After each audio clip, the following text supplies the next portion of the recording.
Bonjour à tous, nous sommes mercredi 25 septembre et nous sommes à la fin de la semaine 2 de la mise en route de tout notre équipement à la distillerie des Cantons de l'Est.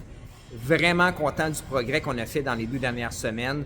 Il reste quelques détails à régler pour qu'on puisse commencer notre première batch de whisky. Alors, on est très excités. Ce que vous voyez derrière moi, là, tous nos alambics, notre stripping still et notre spirit still complètement assemblés. On a réussi à passer de l'eau, on a fait bouillir de l'eau dans nos équipements pour voir qu'est-ce qui se passait avec les tuyaux. On a découvert évidemment quelques fuites qu'on a pu colmater. On a fait fonctionner tous les systèmes, c'est-à-dire de la génération de vapeur à la génération de température froide avec notre chiller, donc le glycol qu'on a refroidi, on a pu refroidir nos fermenteurs. C'était vraiment là, une belle expérience. Et ce qu'on est en train de terminer, c'est toute l'automatisation des systèmes. Comme j'en ai parlé un petit peu, nous, on automatise beaucoup nos systèmes à la distillerie des Cantons. Donc, vous voyez derrière moi un des écrans de contrôle.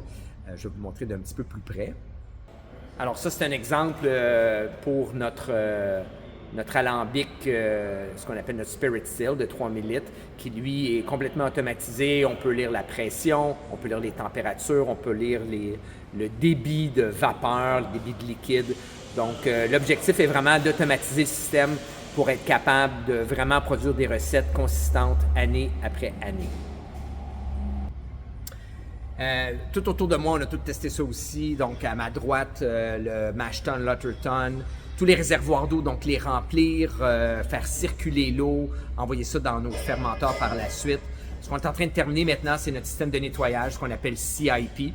Donc, tout le système CIP qui, lui, doit être testé pour faire passer les différents produits chimiques. Donc, toute l'automatisation qui est très nouveau pour nous aussi, de bien faire fonctionner, qui va nous sauver beaucoup de temps et assurer une qualité encore du produit en ayant des tuyaux et des vaisseaux vraiment propres et facilement faire ce travail-là jour après jour.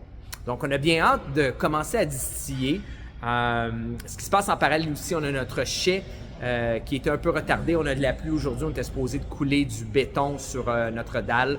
On va devoir retarder encore quelques jours pour réattendre le beau temps. On a eu presque 2 semaines de beau temps, ce qui était parfait pour notre culture de céréales.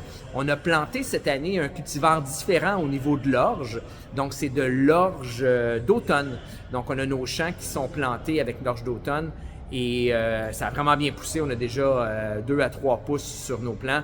Tout ce qu'on attend, c'est le temps froid, que la neige tombe dessus pour reprendre de plus belle au printemps pour avoir notre orge cette année. Plutôt pas cette année, mais en 2025. C'est pas mal terminé les récoltes à ce point-ci.